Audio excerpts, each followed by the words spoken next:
Assalamualaikum warahmatullahi wabarakatuh. Hai Sobat Arsa, pada video kali ini saya akan menjelaskan pembahasan tentang soal AKM kedua.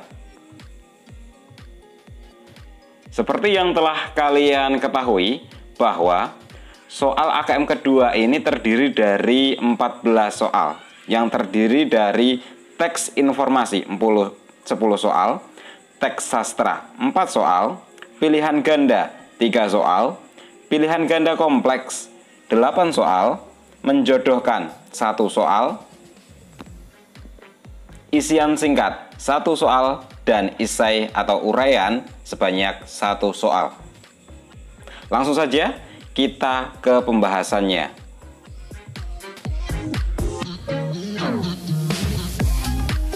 Nah, pada kesempatan kali ini teks akan saya paparkan secara singkat karena saya yakin kalian sudah membacanya secara utuh ketika mengerjakan kemarin ya. Langsung saja ke soal. Soal nomor pertama.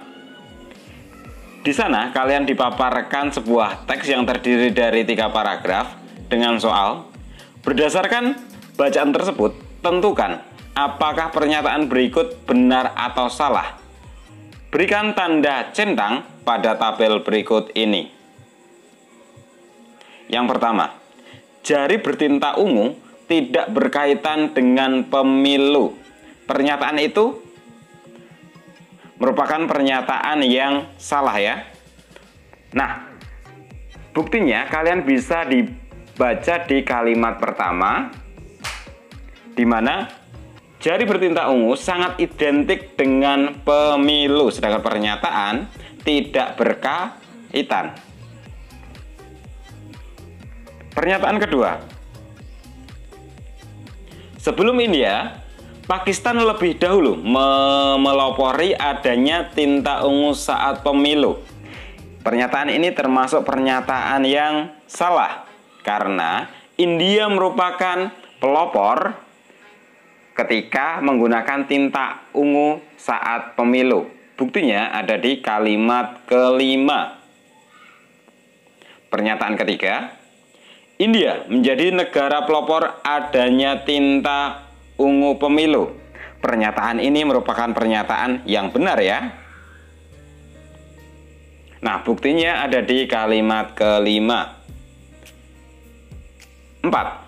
India memelopori tinta ungu pemilu pada tahun 1963. Ini merupakan pernyataan yang salah karena India melakukan pemilu menggunakan tinta pada tahun 1962. Pernyataan kelima, penyebab adanya tinta ungu pemilu karena masalah pemilu demokratis di India. Nah, ini merupakan pernyataan yang benar. Buktinya di kalimat kelima. 6. Masalah India pada pemilu demokratis pertama adalah pencurian identitas. Ini merupakan pernyataan yang benar. Dibuktikan pada kalimat kelima di paragraf kedua.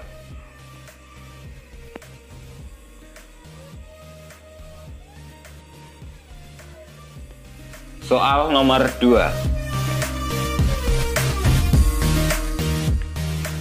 Berdasarkan bacaan tersebut, tentukan apakah pernyataan berikut benar atau salah. Berikan tanda centang pada tabel berikut ini. 1. Awalnya, India memakai tinta khusus dari Mysore Pen dan Venice Ltd. Ini merupakan pernyataan yang benar ya. Bisa kalian buktikan di kalimat nomor 6. 2. Indonesia menjadi negara yang diimpor oleh Mysore Pen dan Venice Ltd. Sedangkan ini merupakan pernyataan yang salah karena negara yang mengimpor tinta ini merupakan negara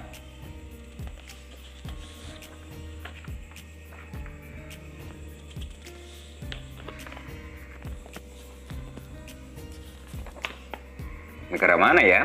Malaysia, Turki, hingga Britania Raya atau United Kingdom. Buktinya ada di kalimat nomor 7. Kalimat selanjutnya, Turki menjadi negara yang diimpor sekaligus menerapkan sistem tinta ungu pemilu. Ini merupakan pernyataan yang benar ya. Buktinya ada di kalimat ke-7. 4. Indonesia pertama kali menerapkan sistem tinta ungu pemilu saat masuk reformasi. Nah, ini merupakan pernyataan yang salah. Kenyataannya ini dilakukan pada tahun 1995. Sedangkan reformasi Indonesia pada tahun 98. 5. Kementerian Perindustrian menyebutkan spesifikasi khusus tinta sidik jari pemilu. Ini merupakan pernyataan yang benar ya. Buktinya ada di kalimat nomor 10. Dan kalimat terakhir, tinta pemilu mengandung senyawa perak nitrat yang melekat warna pada kulit. Ini merupakan pernyataan yang benar. Buktinya ada di kalimat nomor 11. Kita lanjutkan ke soal nomor 3 dan 4. Berdasarkan bacaan tersebut, tentukan apakah pernyataan berikut benar atau salah. Berikan tanda centang pada tabel berikut ini. 1. K-pop merupakan akulturasi kebudayaan antara Korea dan Indonesia.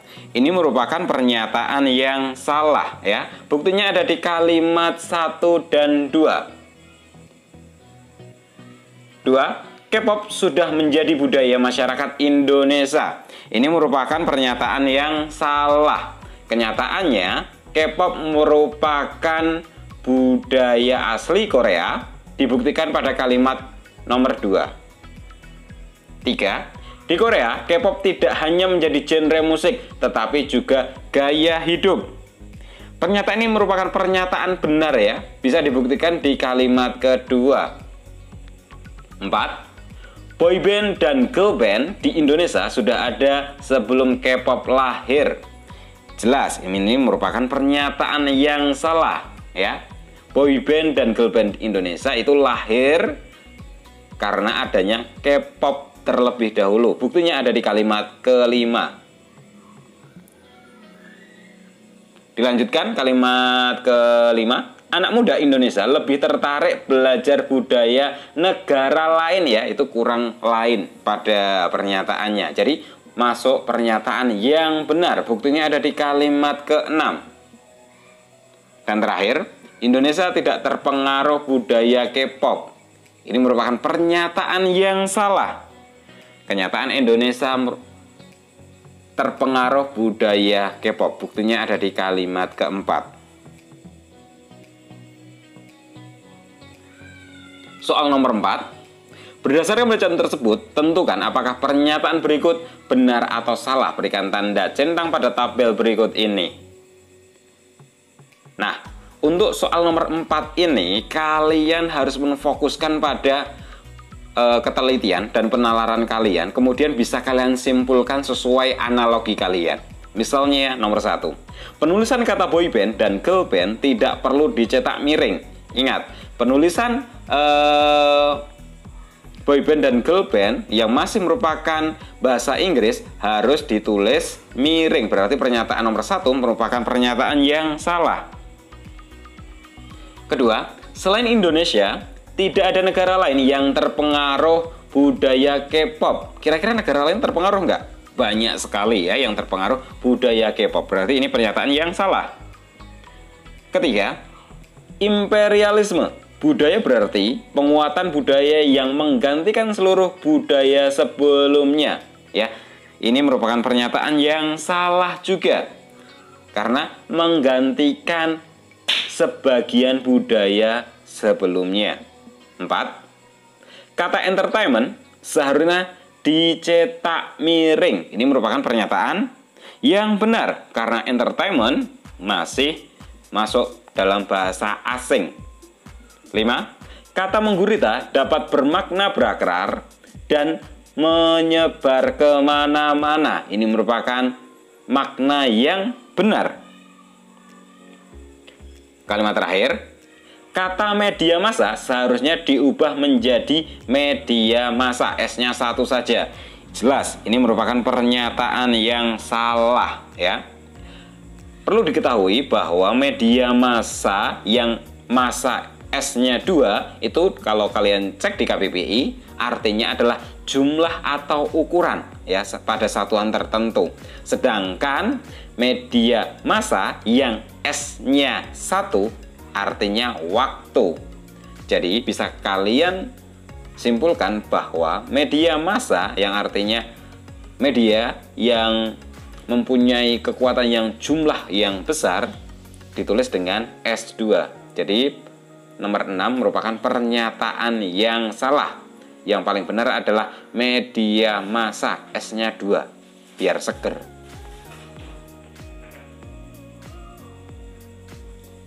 Kita lanjutkan ke soal berikutnya.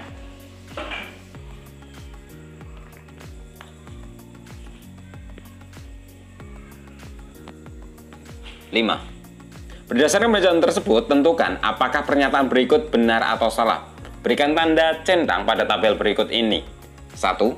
Usia anak terdapat pada kelompok umur 0-14 tahun. Jelas, ini merupakan pernyataan yang benar. Buktinya ada di kalimat nomor 5.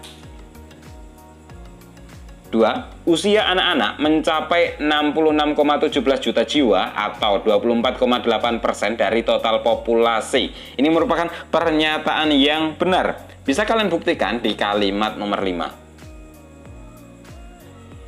Selanjutnya, usia kurang dari 65 tahun merupakan usia tidak produktif sejumlah 17,37 juta jiwa. Ini merupakan pernyataan yang salah. Ya, buktinya di kalimat nomor 6, usia lebih dari 65 baru dikatakan usia tidak produktif.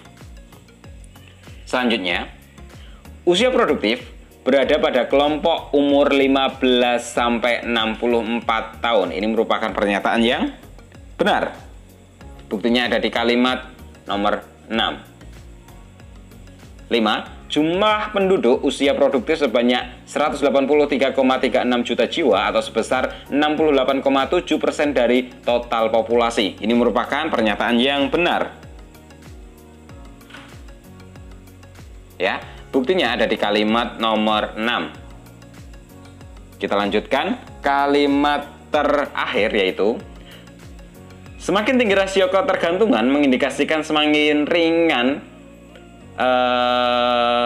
yang harus ditanggung oleh penduduk usia produktif untuk membiayai hidup penduduk tidak produktif. Ini merupakan pernyataan yang salah. Nah, buktinya ada di kalimat 9. Kita lanjutkan ke soal nomor 7. Nah, di soal nomor 7 ini merupakan jenis soal isian singkat ya. Jadi kalian perlu memahami teks sebelumnya dengan sebaik mungkin. Potensi pertumbuhan ekonomi di mana proporsi usia kerja lebih banyak daripada proporsi bukan usia kerja disebut bonus demografi ya. Ini buktinya ada di kalimat nomor 4.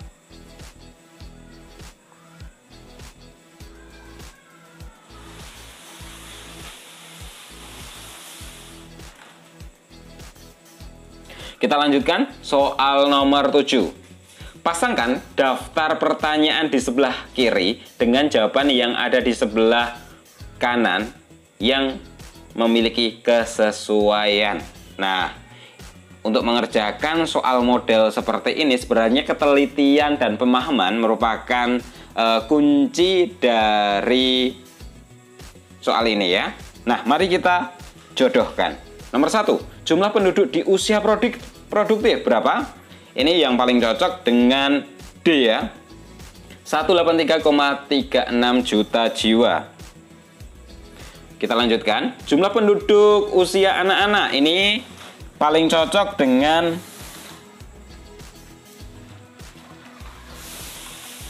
A ya, 66,17 juta jiwa. Kita lanjutkan, nomor 3, jumlah penduduk laki-laki.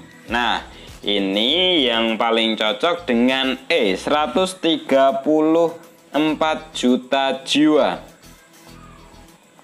Terakhir, jumlah penduduk lansia ya, ini paling cocok dengan B, 17,37 juta jiwa. Nah, data-data ini bisa kalian peroleh langsung pada paragraf pertama ya, secara tersurat.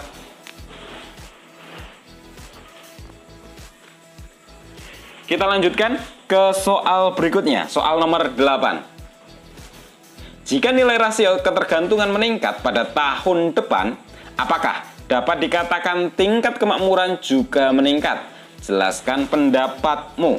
Nah, pernyataan ini bisa kalian ketahui di paragraf terakhir di dalam teks ya. Nah, jawabannya tidak meningkat dari segi kemakmuran. Kenapa?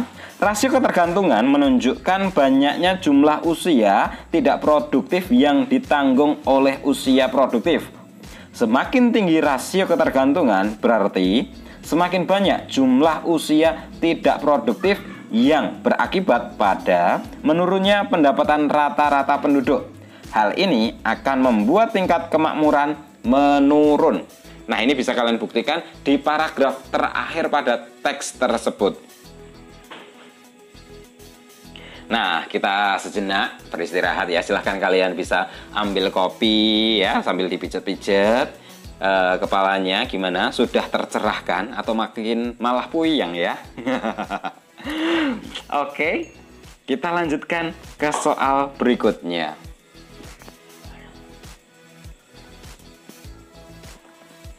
Kita lanjutkan soal nomor 9 ya.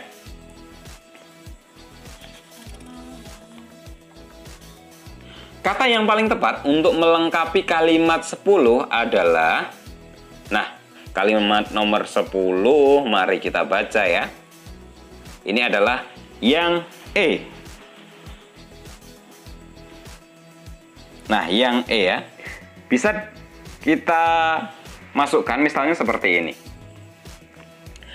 Reaction Engine mengatakan akan menjadi negara pertama yang meluncurkan penerbangan luar angkasa komersil pertama.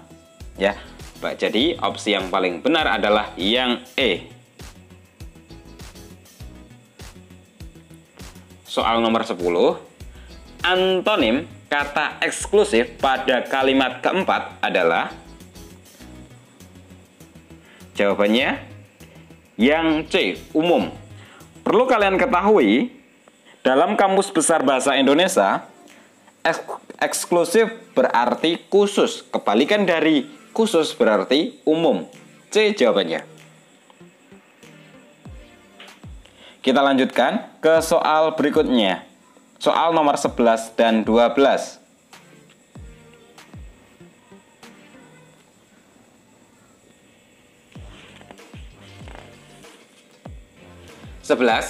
Berdasarkan bacaan tersebut, tentukan apakah pernyataan berikut benar atau salah. Berikan tanda centang pada tabel berikut ini. Pernyataan pertama, Anggi adalah tokoh yang hilang dalam kutipan teks sastra tersebut. Ini merupakan pernyataan yang benar ya. Nah, buktinya kalian bisa menemukan dialog tentang Anggi yang hilang ini pada paragraf kedua. Selanjutnya, Firman adalah tokoh yang pertama kali mendengar suara seperti suara harimau. Apakah benar atau salah? Ini merupakan pernyataan yang salah. Kenyataannya, yang mendengar suara harimau yang pertama adalah Rudi, bukan Firman. Buktinya ada di kalimat kedua. Selanjutnya, soal nomor 12. Latar tempat yang terdapat dalam kutipan teks sastra tersebut adalah, jawabannya adalah yang B, di kelas ya. Buktinya pada dialog Firman, kita istirahat saja sebentar di sini. Tunggu bantuan dari penduduk desa. Aku takut hanya berdua saja.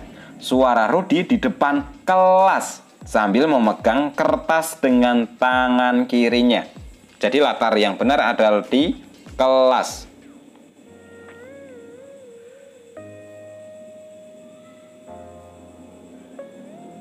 Kita lanjutkan ke soal berikutnya, yaitu soal nomor 13 dan 14. 13. Berdasarkan bacaan tersebut, beri tanda centang pada pernyataan yang benar.